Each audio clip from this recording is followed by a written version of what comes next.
As we did with random variables, after the definition of PMF, we will define the CDF. And the definition is not really that different. The joint CDF of x1 and x2, okay, evaluated at parameter x1 and x2, is by definition equal to the probability of the event x1 is less than or equal to parameter x1 and x2 is less than or equal to parameter x2. Okay, and since we know how this is computed using joint PMF, we can just write this as the sum of the PMF values evaluated for values k1 values less than or equal to x1 and k2 values less than or equal to x2, which just satisfy um, this event here. Okay, and in general, well, this was for a two-dimensional random vector, and we can generalize to dimension n. This is defined as the probability that x1 less than or equal to x1 dot dot dot xn less than or equal to xn. Now let's look at the properties of the joint CDF. Um, well, these are very similar to the properties of the CDF when we talked about it in random variables. First of all, we have this monotonicity. If you remember, the CDF for a random variable is non-decreasing. So that property is preserved in higher dimensions.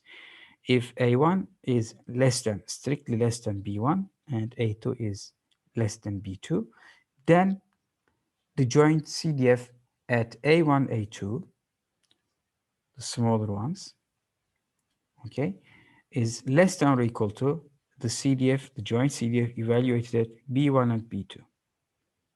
Okay, that means the CDF is again monotonically non-decreasing in higher dimensions also. And this can be generalized to more than two dimensions. A1 less than B1, A2 less than B2, A3 less than B3, and the joint CDF evaluated A1, A2, A3 is less than or equal to evaluated B1, B2, B3, and so on. And let's look at the limits. If you, well, this is the joint CDF. If you take the limit of this function as x1, the first component going to minus infinity, or you take the second component to minus infinity, you get 0. Why? Well, let's assume we have two-dimensional random vector. Let's say this is x1, x2, and this is, let's say, the CDF.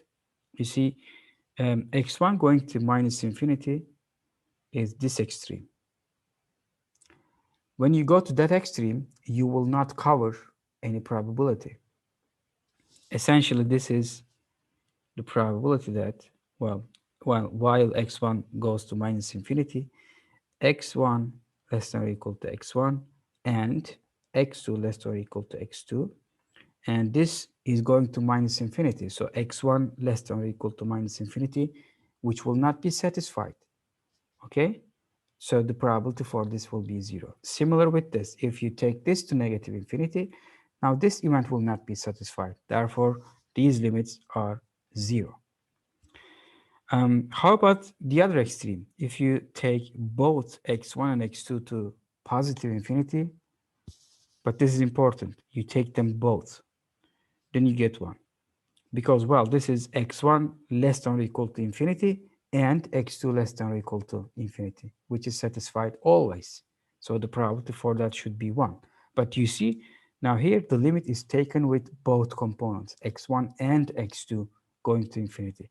And in fact, for higher dimensions, this is for all components. For, let's say, a four-dimensional random vector, this limit would be x1, x2, x3, and x4, all four of them going to positive infinity. The joint CDF will go to 1. Okay. What about only one goes to infinity? So the joint CDF here, only x2 goes to infinity. Then that means x1 less than or equal to x1 and x2 less than or equal to infinity, which is satisfied always. So you can just ignore this because it is always satisfied. So what is important here is this. This is equal to the probability that this is satisfied. Random variable x1 is less than or equal to parameter x1, which is by definition the marginal CDF of x1. So this is how you find the marginal CDF from joint CDF. You just take the limit as x2 goes to infinity, you get the marginal CDF of x1. Or take the other side. If you take the limit as x1 goes to infinity, x1 this time, you get the marginal CDF of x2, okay?